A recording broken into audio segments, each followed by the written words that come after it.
भगवान देवादिदेव महादेव को जल चढ़ाते हैं। उसके 5 अलग अलग तरीके हैं। बहुत सावधानी से सुनना कथा, आपकी और हमारी जिंदगी की सार्थकता को सिद्ध करने वाली कथा। आज पंजाब की इस पवित्र भूमि पर अगर यह प्रसंग निकला है तो इसको आप अगर सुनेंगे तो आपका जीवन सार्थक होगा। शिव जी को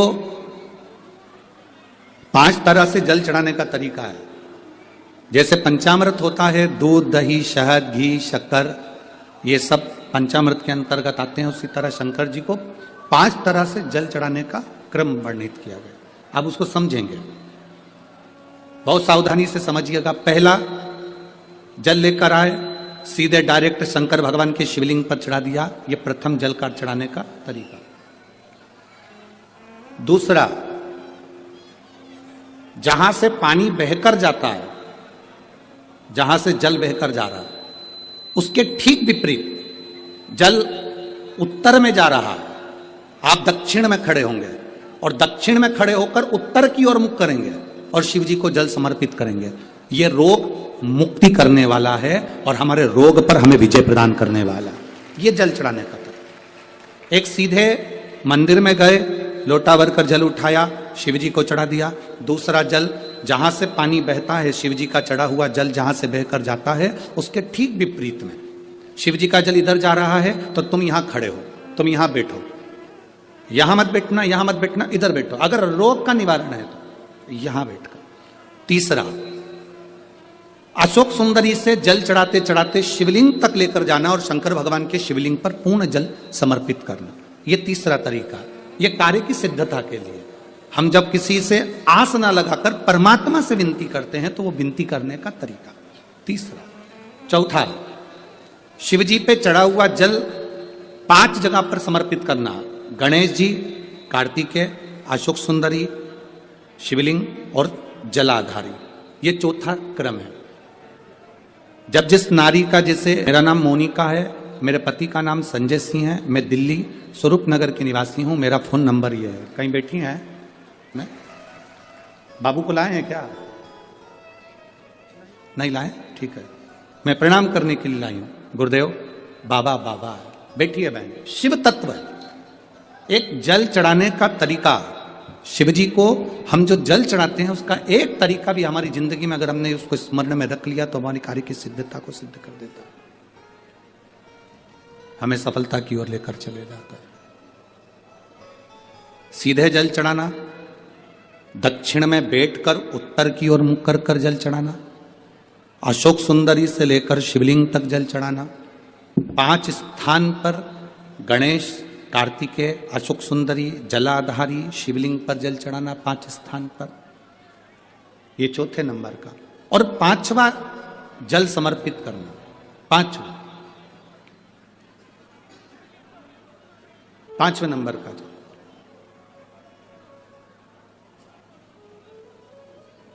शिव जी को 5म नंबर का जो जल आता है, जो जलाधारी है, ऊपर जिसमें पानी भरा रहता है और नीचे एक एक बूंद टपकता रहता है। जलाधारी में जल समर्पित कर कर उसी जल को बचाकर अशोक सुंदरी वाली जगह पर थोड़ा सा चढ़ाकर उसी में से जल शिवलिंग पर जब हम समर्पित करते हैं तो हम जिस कार्य के लिए जा रहे हैं वो कार्य सफल हो। कि आप शंकर भगवान को जल चढ़ाएं, थोड़ा सा जल पात्र में रख लें। जहां पूजन कर रहे हैं, जब थाली से पूजन, पहले सबसे पहले तो जल ही चढ़ाओगे ना, जल चढ़ाने के बाद उस पात्र को रख लें। थोड़ा सा पानी उसमें बचा लें, 2-4 बूंद, 8 बूंद, 15 बूंद, 20 बूंद, 1 चुल्लू, थोड़ा सा। भगवान शिव की आराधना करी, आपने दिया बत्ती करा, पूजन करा, आराधना करी, मंत्र जाप करा, घंटी का नाद करा, और भी लोग आए, उन्होंने भी भगवान का नाम लिया। जब घर की ओर प्रवेश करें, पूजन की थाली जब लेकर चलें, तो जो कलश में जल हो उसका आचमन कर लें या अपने ऊपर छीट लें, उससे सुख का अनुभव होता है।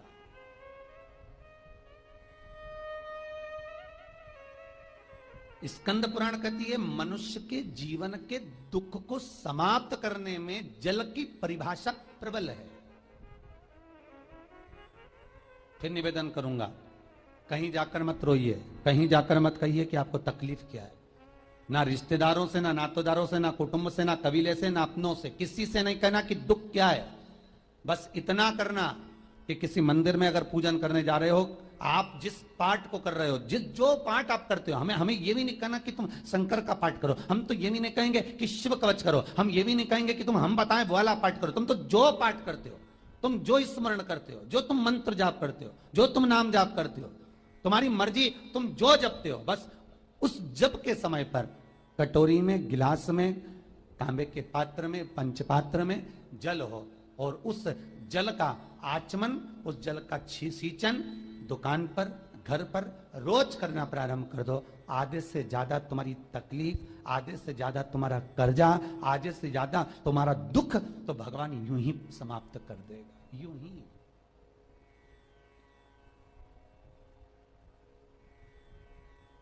हम जल कौन सा सींचते हैं? भगवान अपनी दुकान पर पानी कौन सा छोड़ते हैं?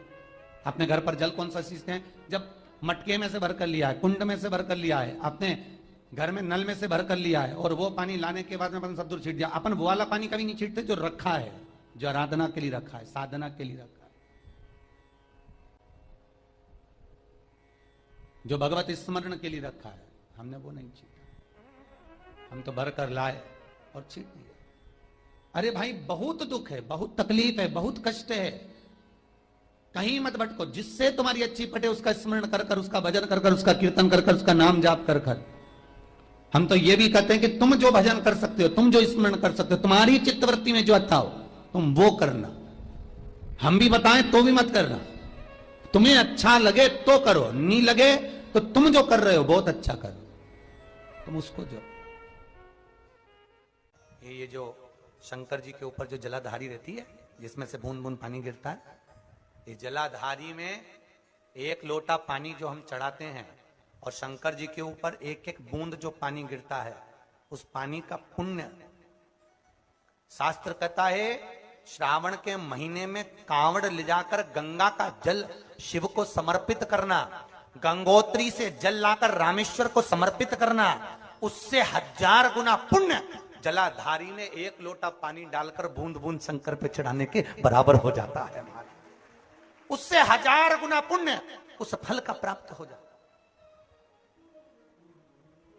1000 गुना पुण्य। तो महाराज, सारे तीर्थ धाम आपके चरणों में, हे भोलेनाथ प्रणाम आपके।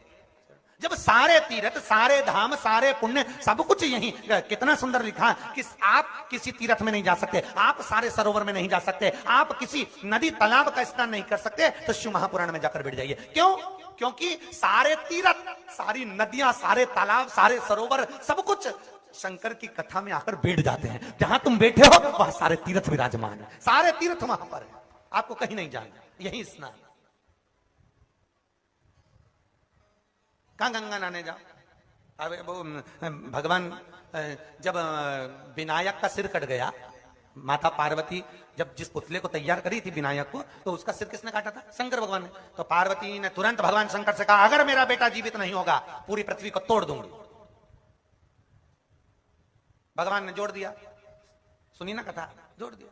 गणेश जी जन्म ले लिए, हाथी का मुंह लगा दिया।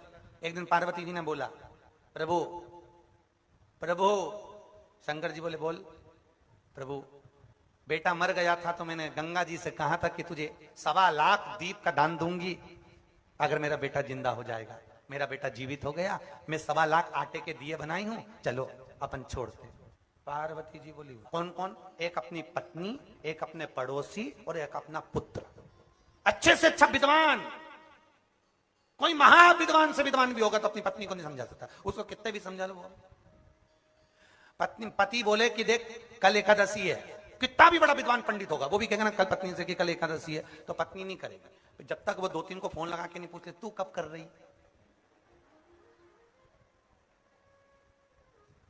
अच्छा, पति दुनिया को पत्रिका देख के बता रही है, दुनिया की ज्योतिषी कर रहा, दुनिया को बता रहा, और ये दुनिया अपने पति को छोड़ के दूसरे से पूछ रही हमारे बेटे का गर्भ बेकार चल रहा, तो वो जिसको दिखाने का वो बोले तुम्हारा पति तो इतना विद्वान, तो इतने में तुम बता रहे हो कि नहीं बता रहे, तो वो इतना विद्वान उससे क्यों ना पूछे।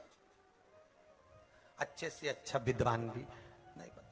इसलिए तुम देखना, डॉक्टर भले घर में होगा पर डॉक्टर की जो पत्नी होगी इलाज दूसरे की यहीं जाके करो, क्योंकि वो कितना ही बेचारा अच्छे से अच्छी टेबलेट दे दे, अच्छे से अच्छी वो सरी दे दे, पर विश्वास भी तो हो रे।